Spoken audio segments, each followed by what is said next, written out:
All right, everybody. Vinny Fisher here, back with another episode of Total CEO. Hey, you guys know I run a business like you do. I'm the CEO of Fully Accountable, and we're always working about one thing, and is that business. And what I keep telling everybody is what I'm seeing in all these companies we're working with is you need to niche down in order to grow up. And I can't tell you how many businesses want to be all things to everybody. Well, I've got a great guest on the show today, and I want to introduce you to Brandon. Brandon Middleton, thanks for being on the show today, bud. Hey, thanks for having me. Hey, I want to talk to you about, I want to have a lot of fun about this niching down part, but I want to introduce you a little bit. And so You and your wife have an awesome agency that we know really well. We work with you guys. We have clients that love you. And so Smart Marketers at smartmarketers.com, you're a full service agency. Why don't you tell us a little about you, your wife, give us a quick commercial so everyone knows who you're talking to. Yeah, so my wife and I started really as a product of the product. We started as a student in the kind of speaking, author business back kind of on accident. I don't know, 15 years ago. 18,000 years ago. Right? Right. We went to a lot of seminars. We were out of school looking to grow our business and learn all the things we didn't know. So we went to a lot of conferences, events, worked with a lot, and then wound up working with a lot of these speakers. So we built an agency, a full service marketing agency to help speakers, authors, experts in the personal development and real estate investing space. And someone who's got a little bit of a guru to them. You've gone ahead and rounded out some of their automation, their technical components, their ability to communicate and follow up with a lead. You've built out those entire systems for them. Is that right? Absolutely. Yep. That's awesome. And so, like I said, we've got clients. You guys rock. So if somebody right now, like, wait a minute, that sounds really cool. How would they find you? Where would they go?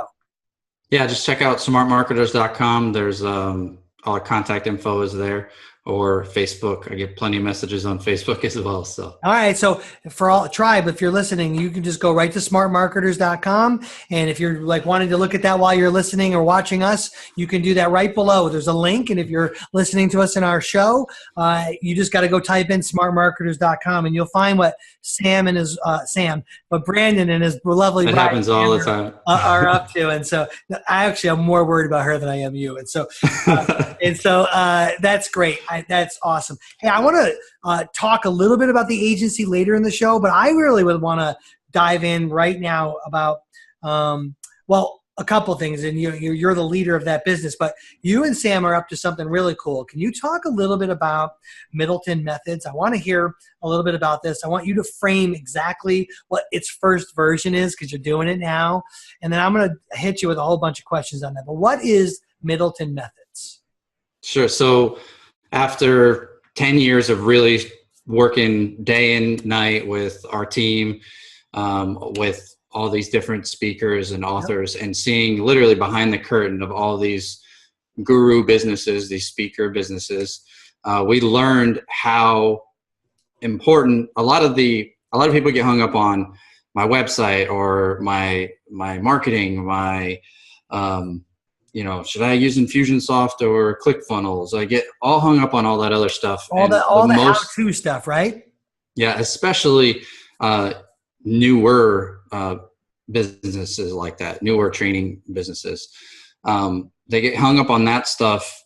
And the reality is the most important thing that you can do is to put content out there and to build your tribe, build your brand, right? So Middleton Methods is us finally eating our own cooking, so to speak, us creating our own client inside of our agency and making ourselves eating your own cooking. Let's hear that a little more. Yeah. So how did that play out? Talk to me about what is the first thing you're doing over at Middleton Methods? So the first thing we're doing is we started a podcast. Check us out on iTunes. Just search Middleton Methods. And every week, Sam and I sit down, right here at the round table and just have a conversation based on a couple we had dinner with, or an event that we were at, or something.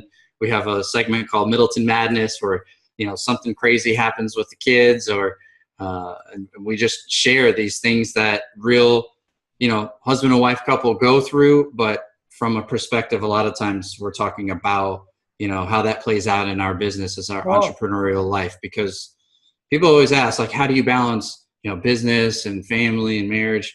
but the reality is there is no balance, and we don't compartmentalize them. It's Our all business together, right? literally fuels our life, our lifestyle. If we want to make a change in our life, we usually change the vehicle, change the business needs to make a change. So yeah, by the way, I love what you just said all, there. I want to interrupt you because I will please do that. I love how you said there is no balance. You know, I do not believe in the concept of balance. I believe in priority and perspective. And so how did you come to not believe in balance? How did we come to not believe in it? Yeah, I mean, right? It's a double weird question, but like people actually, for the vast majority, are striving for balance. And so how did you figure that out, that that's a lie? Continue to try to find it and realizing, hitting brick walls, being like, all right, there's no like, work this hour to this hour, these days a week and take, I mean, it just, as much as we try to plan like a perfect balanced life where you give X amount of hours here and X amount of hours there, it doesn't work that way. The closest thing to it, I think, is seasons. We'll sit down and be like, all right, it's about to be a busy season. Yeah, right. We may have to work some nights, miss some things or whatever, but like we know as soon as we come out of that season, take a vacation, have adjust the kind of calibrate, right? Make some changes. Yeah, exactly. Yeah. I like what you said. Make some changes in the business or in our lifestyle in order to accommodate this new season of our life, right? I mean, makes total sense. All right, so in your agency, right, at Smart Marketers, you do kind of a lot of done-for-you stuff for the speaker, author, kind of the guru space. And, so how do you, this is like specifically in your business, right? How do you resist the temptation of like not being all things to everybody, where there's other people who want to take advantage of you, the lady at the supermarket, your mother, so hard. And how do you deal with that? Well, I didn't resist early on in the business, and it bit us. It was a distraction, or you start doing the math and realize that, like, one of the first things I did, it was funny. I wound up going back to one of my first jobs. The first employers I had was a local pizza restaurant, and I was just going to help him because I watched him for so many years and we kept in touch.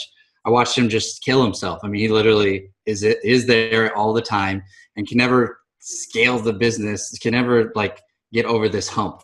And I helped him put together a direct mail campaign, do every door direct mail, helped him write the copy for it, put a little sale together, and it worked great. But I did the numbers, and I'm like, he'll never be able to afford to even pay me. Like, like we tripled his business that season, and I'm glad we could do that for him. But I see a lot of businesses like that where your customer has a value, and if you work with people who have a low value customer, low transaction value, it's really but even more importantly, I agree, like you should try not to sell services to people who can't afford to buy them. Great advice. But even more importantly than that, like, that you have systems and structure in place that have allowed for you to put some scale even into your service company. It's extremely hard to then suddenly take that and apply it to another industry. So when the phone rings and they're not a speaker, author, guru with some needs for that, how do you say no to that? By telling them that it's just not a fit. I mean, I tell them what we do, and it becomes very obvious that it's not a fit. Because even if they can write the check, it doesn't mean that that's a good idea, right?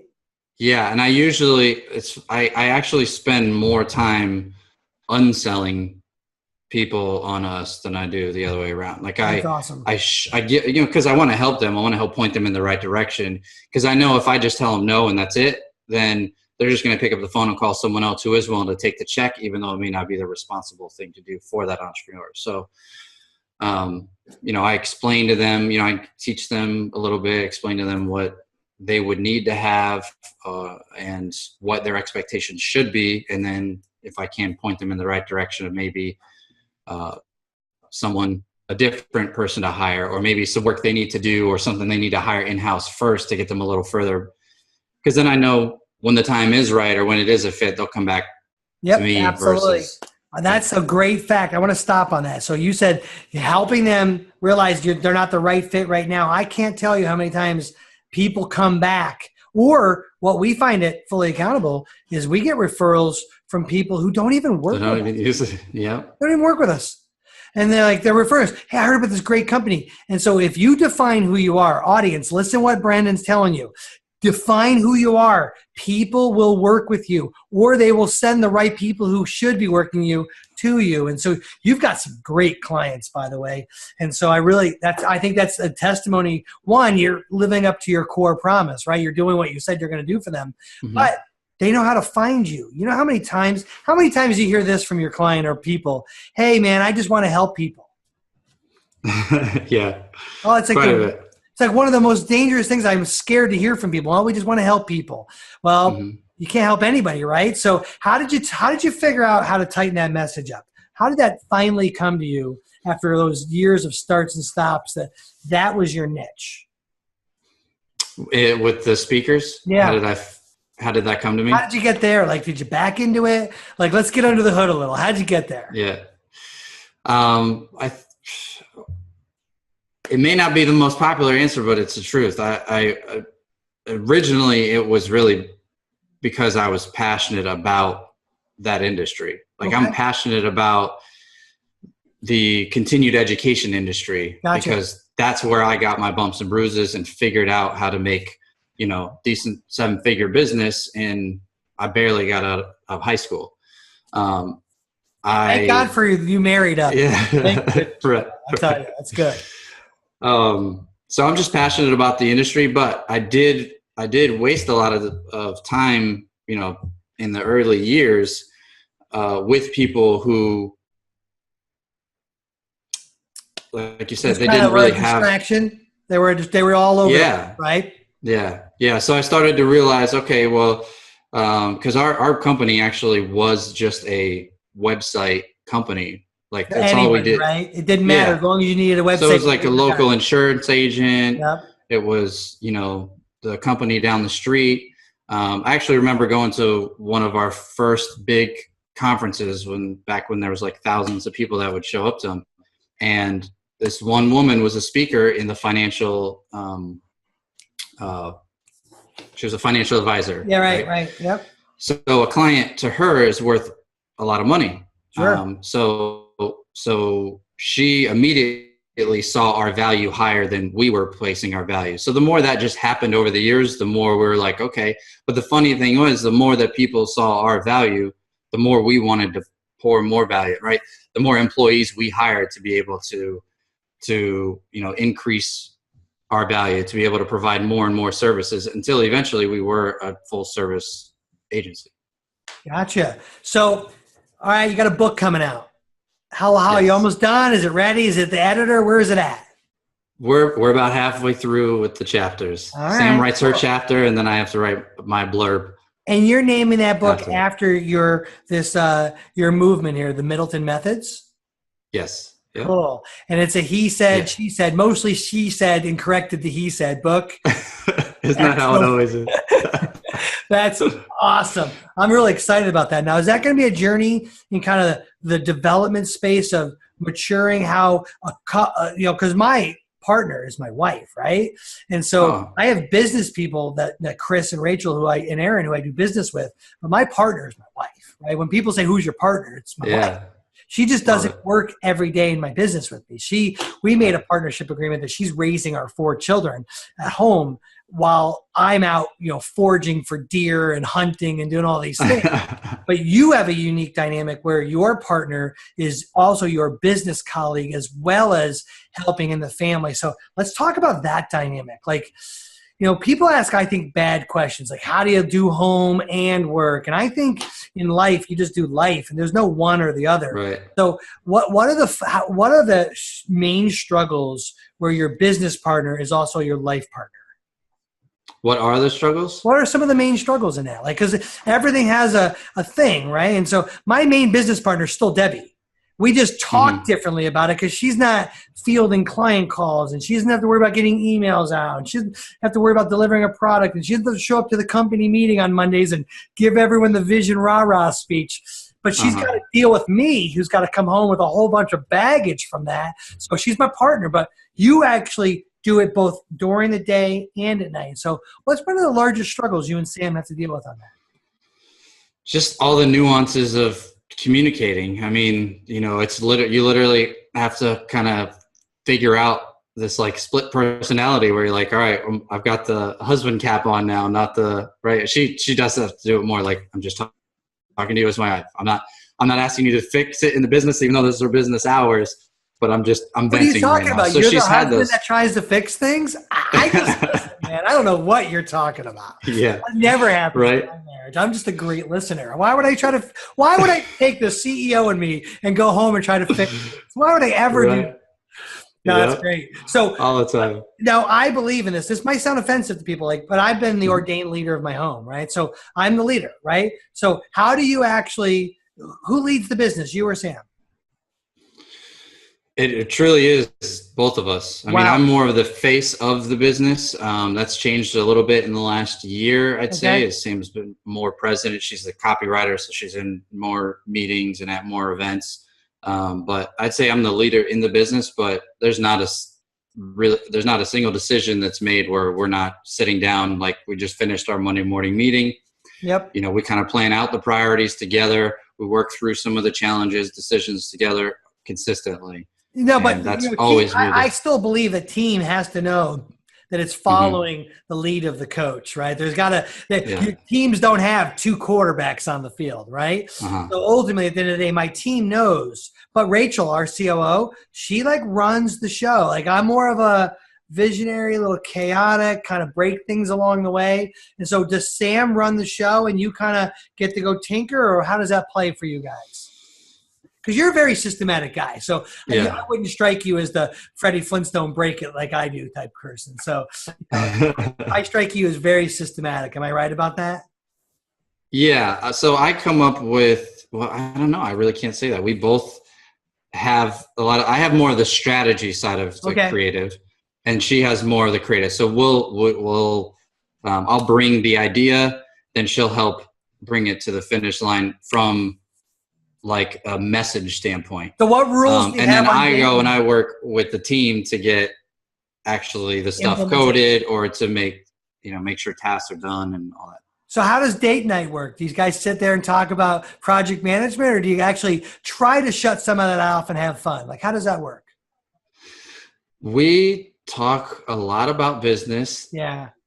In our life, though, because we'll be talking about an upcoming trip, and then it'll be like, all right, well, we have this, right? So we talk a lot of business. I'll tell you, this is good advice everyone listening can take, and I could use to talk more with my wife about our business, right? So she wants me to, right? And so I'll be like, I don't want to talk about it because it was such a hard day. I just lived it. Why do I want to talk about it again? Yeah. So there's a benefit to it's in your normal language patterns. You guys talk about it, so it doesn't feel like a burden, right?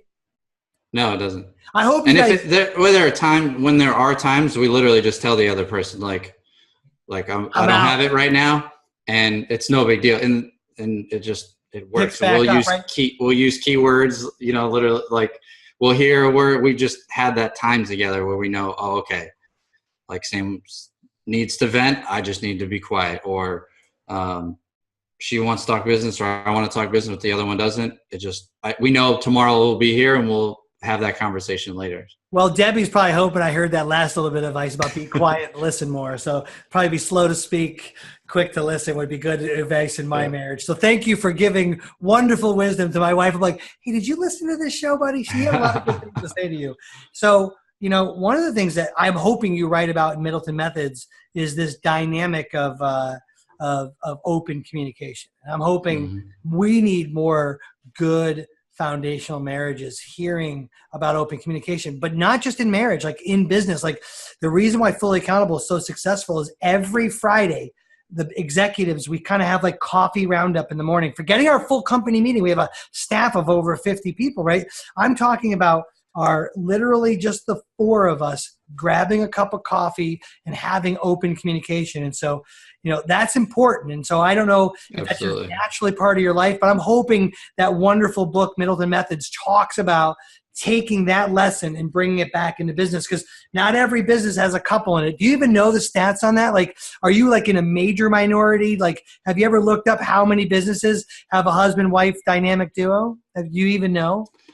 I don't, but I'm going to search that right after this. I'd love I do to know know that that. the divorce rate is, divorce rate's 50%, but for married entrepreneurs, it's actually closer to 75%. By the way, I recently, I'm the general counsel at our church, and I had to look into some of that statistics. It's creeping up towards 60%, sadly, the divorce rate. It's not as low as it used to be. And so it's probably like more like 60 and 74 or 70. It's high. Hey, listen, when you do business, what's the hardest part of a small business is this failure of cash flow, right? We spend a bunch of money guessing on who we're marketing to. We run out of cash. Well, the number one problem in a divorce is funds, like no money. Mm-hmm. So when you exasperate that and you're in a business together, that's why I'm so thankful you and Sam are taking this on. It's almost like a ministry. Like you're trying to help people understand that. And so listen, couples out there, I have a good friend of mine, Josh and Trina Felber, who run Primal Life Organics, and I'm totally hooking them up with you. And Josh, I know you're an avid watcher of my show. You need to get hooked up with these two and we have a few people in our mastermind who are couples, and their businesses are great, and they need to be around more of your stuff. If you wanted to give one piece of advice to our community today, Brandon, what would it be? One piece of advice. You're just gonna throw a bomb on me like that. I'm just gonna throw that bomb, bro. Any piece of advice. Today you're like wisdom's hitting you today. Like what's that thing that's like where the season right now where the Lord's working through you? This is like what you're working on. I'll go first, right? Yeah. So for me, like I'm in this season. Just don't take mine. All right. Well, I'm in this season right now where it's literally removing things. The more simplicity, the more removal of distraction, the better my marriages, the better my children, the better our business. Everything's growing, things are multiplying. There's abundance. There's opportunity to deal with trial. So I'm absolutely trying to help everyone see what it looks like to remove things and just be a better advocate of no. And for me, that's my advice for today. What's yours? I'm just going to borrow Jim Rohn's find a way to serve the many, because service to many leads to greatness. And if you think about marketing and building a tribe, it's what I've seen. There's a lot of strategic marketers out there. There's a lot of messages out there that if you follow this NLP or if you use this right, and it all works, right? And there's nothing wrong. There's nothing wrong with people that want to do business that way. But I've also seen it work where you don't have to be as strategic. You don't have to have every single ninja trick. If you are just being authentic and giving value and serving, you build a tribe. And how you monetize that and what can come from that is almost limitless.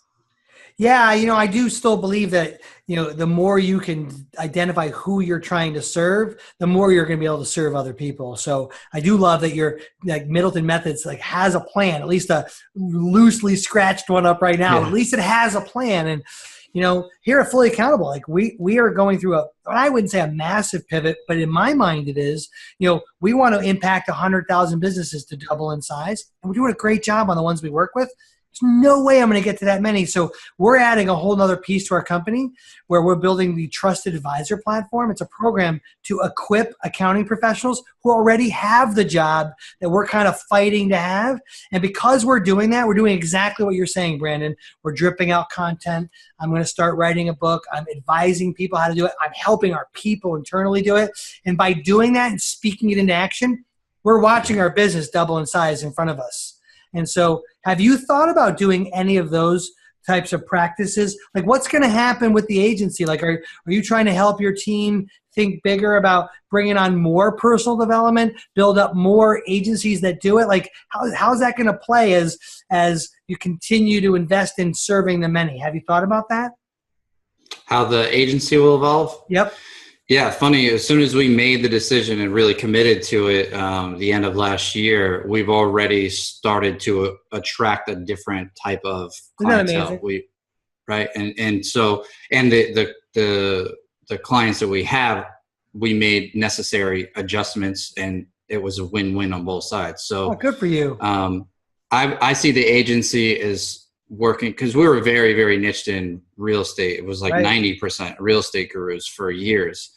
But now it's become, there's people, I have a guy who teaches on project management, a guy that teaches on leadership.